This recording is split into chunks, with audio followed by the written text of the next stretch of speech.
Attention citoyens de l'Internet, bienvenue dans la boîte magique. Préparez-vous à un voyage complètement dingue à travers les faits les plus étranges et les plus fascinants que vous ayez jamais entendus.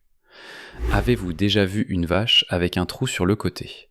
Avez-vous une idée de ce qui se cache derrière la démarche bizarre de Poutine ? Ou bien savez-vous d'où vient vraiment le gui ? Attachez vos ceintures car on va décoller pour un top 10 des faits les plus what the fake. On commence tout de suite. 10. Le trou dans la vache. Peut-être que vous avez déjà vu cette image d'une vache avec un étrange anneau blanc sur le flanc. On l'appelle la vache fistulée. C'est un portail en caoutchouc, inséré chirurgicalement qui permet au vétérinaire d'accéder directement à son estomac. L'idée est de faire des recherches sur la digestion. Les scientifiques peuvent prélever des échantillons pour savoir quels aliments fournissent le plus de nutriments, ce qui permet d'améliorer l'alimentation du bétail partout dans le monde. Des études ont montré que ça permettait d'augmenter la qualité et la quantité de lait et de viande. C'est aussi un moyen de réduire la production de méthane, un gaz à effet de serre. Ça a l'air bizarre, mais la pratique existe depuis les années 1920. Le trou est installé sous anesthésie locale et les vaches peuvent vivre leur vie normalement. Le secret de la marche de Poutine. Vous avez sûrement remarqué la démarche très particulière de Vladimir Poutine. La plupart des gens balancent leurs bras en coordination avec leurs jambes, mais Poutine, lui, bouge à peine son bras droit. Son bras gauche oscille avec sa jambe droite, tandis que le droit reste plaqué contre son corps. Pendant longtemps, certains ont pensé qu'il s'agissait d'une maladie neurologique. Mais en 2015, des médecins ont publié une étude avec une explication bien plus convaincante. Cette démarche serait le résultat de son entraînement au KGB. Le manuel d'entraînement du KGB demandait aux agents de garder leur arme près du corps en maintenant un bras immobile comme s'ils la tenaient. S'embrasser sous le gui est une tradition de Noël super romantique. Mais l'origine de cette plante est tout sauf charmante.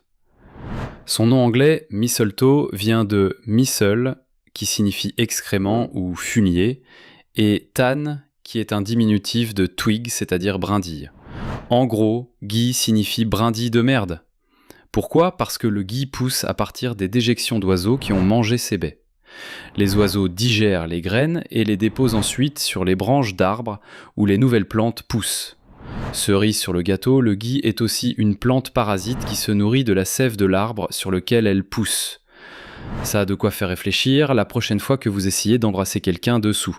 Le casse-tête de la bulle. Rien n'est plus satisfaisant que de faire éclater du papier bulle. Mais saviez-vous que cette invention n'était pas destinée à l'emballage ? En 1957, deux inventeurs, Alfred Fielding et Mark Chavan, ont voulu créer un papier peint texturé. Ils ont assemblé 2 rideaux de douche en plastique, mais le résultat était décevant, une feuille remplie de bulles d'air. Ils ont tenté de la vendre comme isolant pour serre, sans succès. Ce n'est que plus tard qu'ils ont découvert la véritable vocation de leur invention, l'emballage protecteur. Aujourd'hui, on produit et on utilise plus de 380 000 km de papier bulle chaque année, de quoi faire 10 fois le tour de la Terre. La loi antienne. L'État de l'Arizona a une loi des plus étranges. Il est illégal pour un âne de dormir dans une baignoire. Oui, vous avez bien entendu. En 1924, la rupture d'un barrage près de Kingman a provoqué une inondation.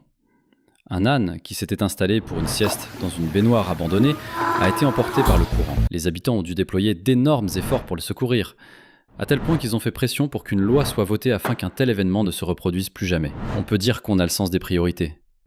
Le poisson-chat géant. En mai 2020, une biologiste de Floride, Nathalie Clunch, a trouvé un lézard avec un ventre étrangement gonflé. On aurait dit qu'il était plein d'œufs.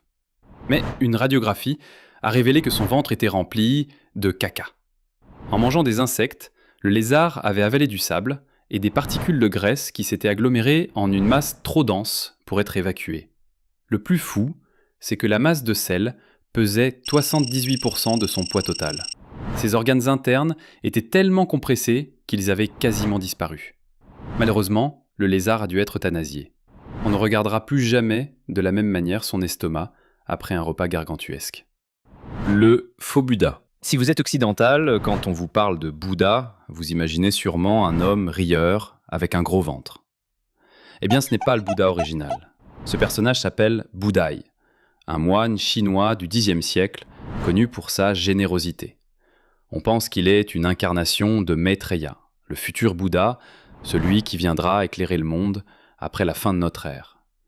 Le vrai Bouddha, Siddhartha Gautama, n'était pas un dieu, mais un simple homme qui a atteint l'éveil et a partagé ses enseignements. L'homme qui a inventé la drague en ligne et s'est fait larguer. Aujourd'hui, les sites de rencontres sont partout, mais il n'y a pas si longtemps, c'était un concept révolutionnaire. En 1993, un homme nommé Gary Kremen a eu l'idée de créer Match.com. Le problème, c'est que personne ne voulait s'inscrire. Pour lancer le site, il a donc demandé à tous les employés, y compris sa petite amie de l'époque, de créer un profil. Et devinez quoi ? Ça a trop bien marché. Sa copine a rencontré un autre homme sur le site et l'a quitté. Kremen a pris ça comme une victoire, la preuve que son site fonctionnait. On a quand même envie de lui dire « Courage mec !»